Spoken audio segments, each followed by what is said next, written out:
Panorama group, जो सोचता है वो करता है। आपके अपने सपनों का आशियाना। चुनाव सुधार कर दिया है, लेकिन उसमें सभी बातें आएंगी। केवल एसआईआर सच में अकेला मसला नहीं था, इलेक्टोरल बॉन्ड भी एक मसला है इसमें कि एक नकली लोकतंत्र जो चीन में भी चुनाव होते हैं, रूस में भी चुनाव होते हैं, कि उस दिशा में इस देश बढ़ेगा। ने जो कहा है वो सही कहा है कि मशीनरी जीत गई, लोकतंत्र हार गया। साफ जाहिर है कि कानून का उल्लंघन हो रहा है और जो कमजोर लोग हैं, गरीब लोग हैं, उनको दंडित किया जा रहा है, प्रताड़ित किया जा रहा है। चुनाव आयोग के किसी मतदाता सूची से असहमत हैं तो मिनिमम हमको 15 दिन वक्त चाहिए हमको चुनौती देने के लिए। नमस्कार, न्यूज फॉर नेशन देख रहे हैं आप। मैं हूं आपके साथ धीरज सिंह। विपक्ष संसद में लंबे समय से एसआईआर को लेकर चर्चा करने की मांग कर रहा था। अब चुनाव सुधार के लिए संसद में समय निर्धारित कर दिए गए। हमारे साथ है आरजेडी सांसद सुधाकर जी। सर, संसद में आप लोग की लंबे समय से मांग थी कि एसआईआर का मुद्दा उठना चाहिए। अब संसद में चुनाव सुधार को लेकर बातचीत होगी। पहले तो कैसे देखते हैं जो समय निर्धारित किए गए हैं संसद में? समय तो पर्याप्त है, निर्धारित किया गया है चुनाव सुधार को लेकर के।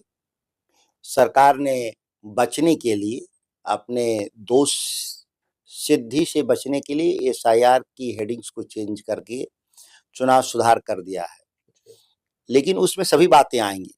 केवल एसआईआर सच में अकेला मसला नहीं था, इलेक्टोरल बॉन्ड भी एक मसला है इसमें। निर्वाचन आयोग की भूमिका का भी एक इसमें बहस है कि किस तरीके से लेवल प्लेइंग नहीं कर पा रहा है और आदर्श आचार संहिता का कोई भी इम्प्लीमेंटेशन नहीं हो पा रहा है। और एक और भी मसले हैं, वो है मीडिया का रोल भी है इसमें चुनाव को प्रभावित करने वाला। कंटेंट की जो मॉनिटरिंग होना चाहिए, कंटेंट और चुनाव आयोग नियंत्रण नहीं कर पा रहा है। तो इस तरह के कई ऐसे सवाल हैं जिस पर आज विस्तार से हम लोग चर्चा करेंगे सदन के भीतर, और एक जो सर्वानुमति कोशिश करेंगे ढूंढने का, क्या रास्ता देश में जो हमारा वास्तविक जो लोकतंत्र उसके तरफ बढ़ेगा देश, कि एक नकली लोकतंत्र जो चीन में भी चुनाव होते हैं, रूस में भी चुनाव होते हैं, कि उस दिशा में इस देश बढ़ेगा। इसी दो रास्तों के बीच में इस देश के आम नागरिकों का भी और एक संसदीय प्रणाली में बैठे लोगों को भी चिंतन करने की जरूरत है।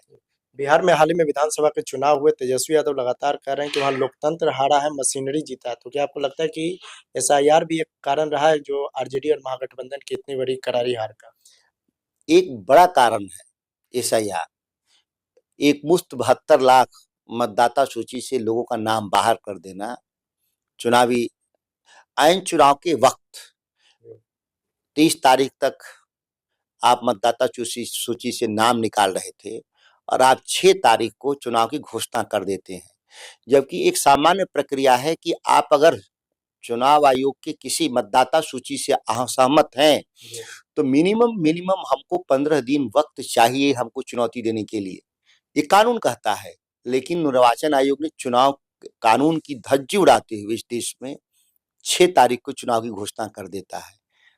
आखिर कोई यह बताए कि जब मतदाता सूची में नाम जोड़ने की न्यूनतम अर्हता 10 दिन है तो आप हमको मिनिमम 10 दिन देंगे, जबकि कोई भी निर्वाचक जो सूची है, जो मतदाता सूची है, उसको भी हमको पढ़ने का भी वक्त चाहिए।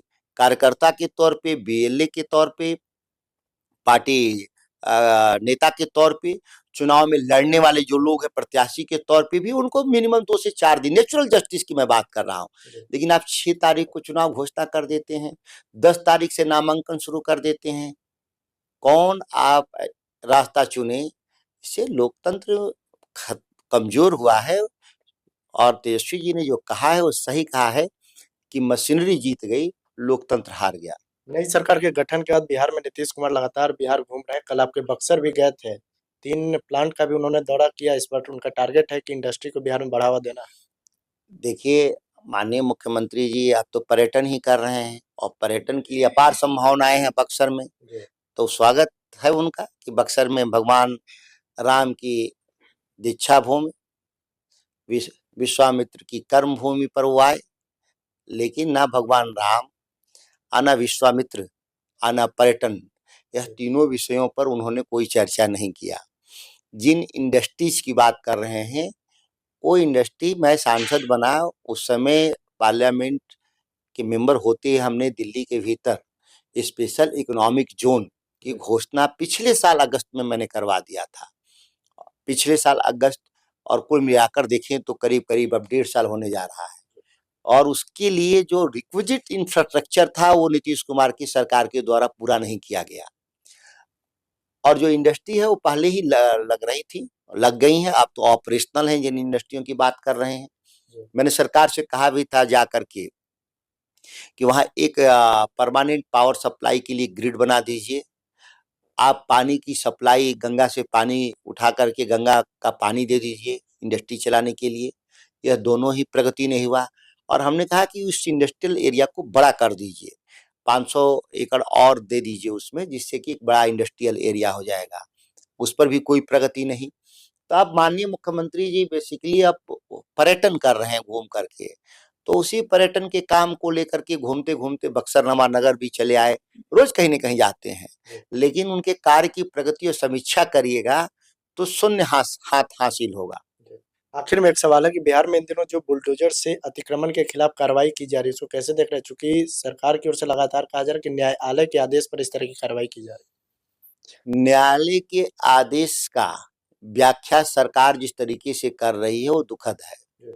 माननीय न्यायालय अपने आदेश में साफ कहता है कि कोई भी अतिक्रमणकारी अगर भूमिहीन है तो सबसे पहले उसको बास पर्चा और उसको रहने के लिए वैकल्पिक शेल्टर, अल्टरनेटिव शेल्टर देने के बाद ही आपको तोड़फोड़ करना है। पिछले 20 साल से एनडीए की सरकार है, वही एनडीए की सरकार अभी भी है। तो क्या पीछे वाले जो सरकार में चला रहे थे नीतीश कुमार, जो अभी भी देखने के लिए तो वही मुख्यमंत्री हैं, तो क्या पिछले 20 साल से नीतीश कुमार ने खराब काम कर रहे थे? और अचानक से 1 महीना में 15 दिन में जो नई सरकार बनती है और नीतीश कुमार के नेतृत्व में कौन अच्छा काम करने लगी? तो माफी मांगे कि पहले उनकी विफलताएं थी कि हमने ये काम नहीं किया था। साफ जाहिर है कि कानून का उल्लंघन हो रहा है और जो कमजोर लोग हैं, गरीब लोग हैं, उनको दंडित किया जा रहा है, प्रताड़ित किया जा रहा है। उन समूहों को जो उनको वोट नहीं दिए हैं, जो समूह उनको वोट नहीं दिया उसको टारगेट करके इस तरह के अतिक्रमण के नाम पर लोगों को उजारा जा रहा है। ये सेलेक्टिव तरीके से ऐसा काम हो रहा है। चलिए, तो बहुत बहुत धन्यवाद। ये आरजेडी सांसद सुधाकर सिंह जी। दिल्ली से न्यूज़ फॉर नेशन के लिए मैं धीरज सिंह।